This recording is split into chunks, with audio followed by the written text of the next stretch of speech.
senhora Márcia Hoffmann, juíza, a falar sobre um tema, enfim, que mexe hoje com a nossa visão democrática, cotas e minorias. O judiciário é democrático? Só lembrando uma coisa, que antigamente, quando a gente falava em minorias e pensava em cotas, você pensava em números. Estou olhando para os economistas. Hoje em dia não é mais assim. As mulheres, em números, são muito mais, mas elas são minoria. Prestar atenção nisso. Inicialmente, eu agradeço o convite do professor Tércio. Também, para mim, é uma honra e uma alegria estar aqui. Só queria fazer um protesto, professor. Falar depois das falas brilhantes dos que me antecederam, não só uma tarefa árdua, como também uma tarefa injusta. Está falando a mulher. Estou falando a mulher. O tema que me foi proposto, cotas e minorias, o judiciário é democrático, ele é vasto e é complexo. Foi necessário, então, fazer um recorte, até pelo tempo que me foi disponibilizado. Resolvi enfocar, portanto, a questão das mulheres no judiciário. Inclusive, para usar uma expressão que está na moda, porque parece que eu tenho lugar de fala. Nós somos minoria no judiciário, e isso é fato.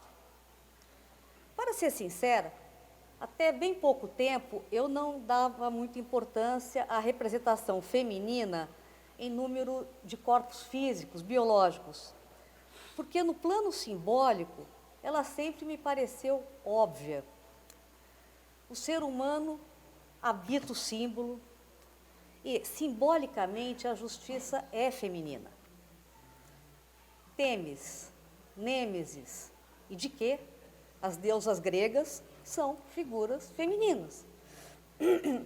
Igualmente, como explanou a professora Meire, as eríneas, que se convertem nas Eumênides a partir do julgamento de Orestes, são divindades femininas. Aliás, o tribunal é instituído por Palas Atena. Ou seja, de certa forma, o novo ordenamento jurídico, digamos assim, também é instituído por uma entidade feminina. Igualmente, a deusa Iustítia, dos romanos. Mais uma vez, uma mulher.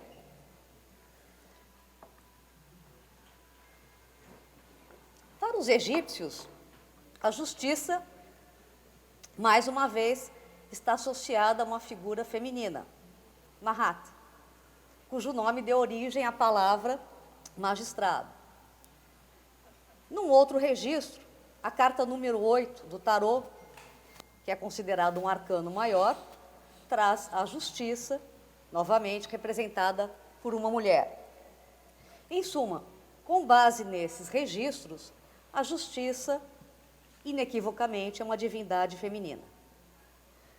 Todos nós sabemos que a mulher foi historicamente reprimida, mas é interessante observar que um traço do reprimido tenha permanecido na iconografia jurídica por tantos séculos. E por que uma mulher?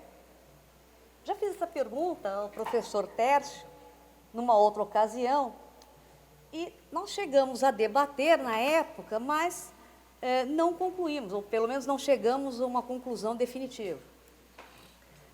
Dessa ausência de respostas conclusivas sobre o feminino simbólico, eu passo então ao feminino empírico.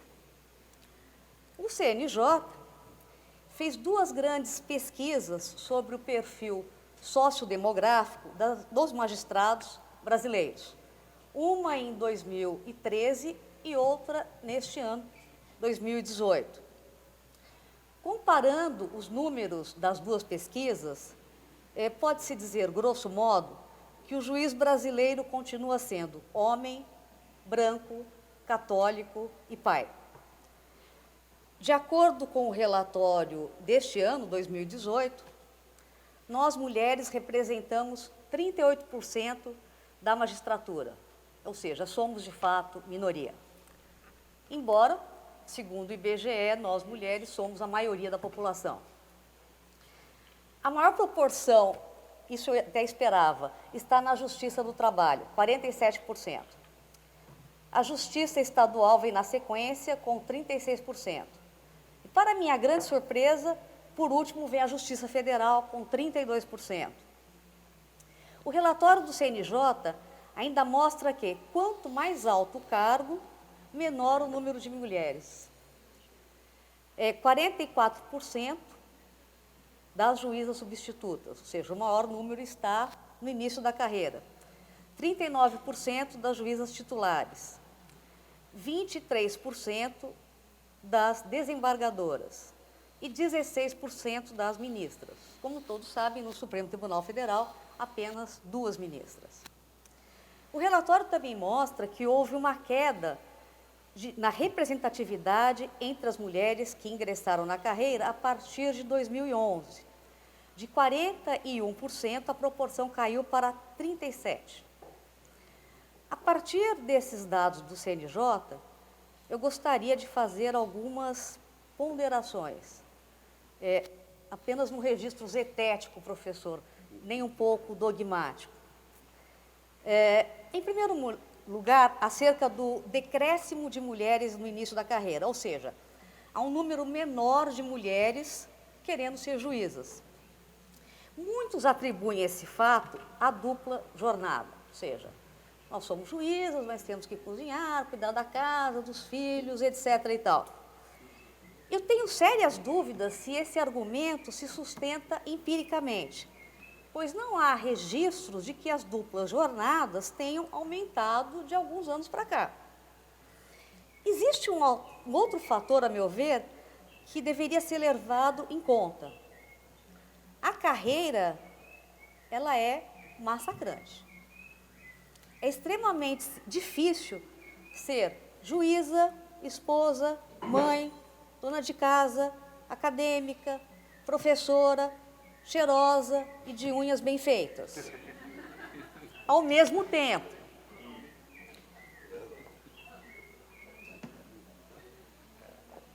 Mudança também, né? E as mudanças, remoção. Eu consegui terminar meu mestrado e meu doutorado porque meu marido, que está aqui, ele foi um pai.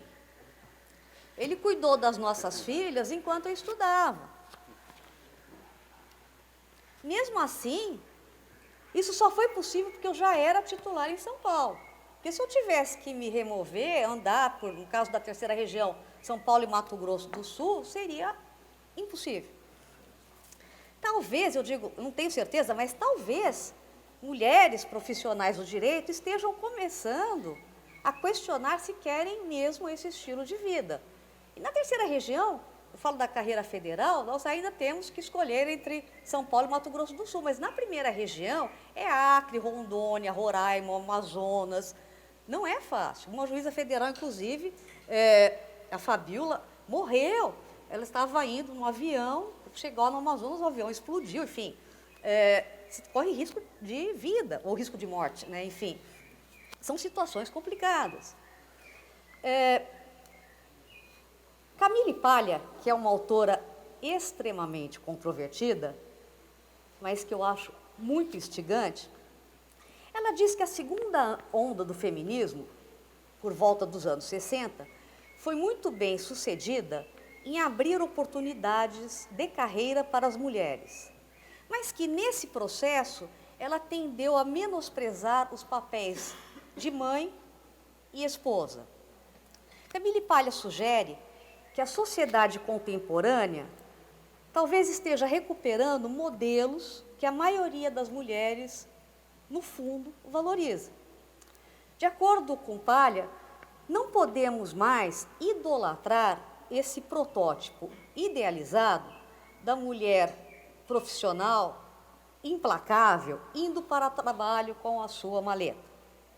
Essa mulher idealizada não é o produto derradeiro da história. Camille acredita, portanto, que as feministas, ou pelo menos um certo grupo de feministas, deveria escutar mais as mulheres reais, as mulheres empíricas, e não ficar ditando o que é importante para elas e o que não é. Pois bem, esse meu incipiente raciocínio, feito meio às pressas, já não serve quando se trata de refletir sobre o baixo número de mulheres nos tribunais. Nesse caso, segundo, por exemplo, a ministra Laurita Vaz, ocorre o baixo número não pela falta de competência ou merecimento das mulheres, mas pelas dificuldades para transitar em espaços políticos historicamente ocupados pelos homens. Aqui, a disputa não depende mais de concursos de provas e títulos, mas de condições políticas ou de reconhecimento dos próprios pares. Parafraseando uma frase da ex-candidata Manuela Dávila, lutar como uma garota parece não estar funcionando. Eu não tenho a menor ideia do motivo. Eu sugiro aqui apenas uma hipótese. Se somos, de fato, as novas ricas do mundo da cultura, como já dizia Émile Cioran, talvez também o sejamos no mundo da magistratura. Isso implicaria uma, onde está a professora Meire? Uma híbris. Eu perguntei porque ela me ensinou a pronúncia, espero ter chegado um pouco perto. Ou seja, um excesso, um transbordamento, uma desmedida. Lacan fala dessa característica da mulher. Cito: não há limites às concessões que cada uma faz por um homem. E acrescento: e pelos filhos, e por tantos outros, jurisdicionados, miseráveis, idosos, doentes, viúvos, órfãos, etc., etc. Com frequência, nós cuidamos tanto dos outros que nos esquecemos de nós mesmas. Freud diria que as mais felizes seriam aquelas capazes de amar e trabalhar. Mas Freud era homem. Fácil demais. Como lidar com esses obstáculos de acesso aos tribunais? Encontra-se em tramitação no Senado a PEC número 8 de 2017, que propõe uma alteração da Constituição para garantir a participação de pessoas de ambos os sexos nas listas tríplices e sextuplas, destinadas à escolha dos membros dos tribunais judiciários, dos tribunais de contas e dos procuradores gerais do Ministério Público.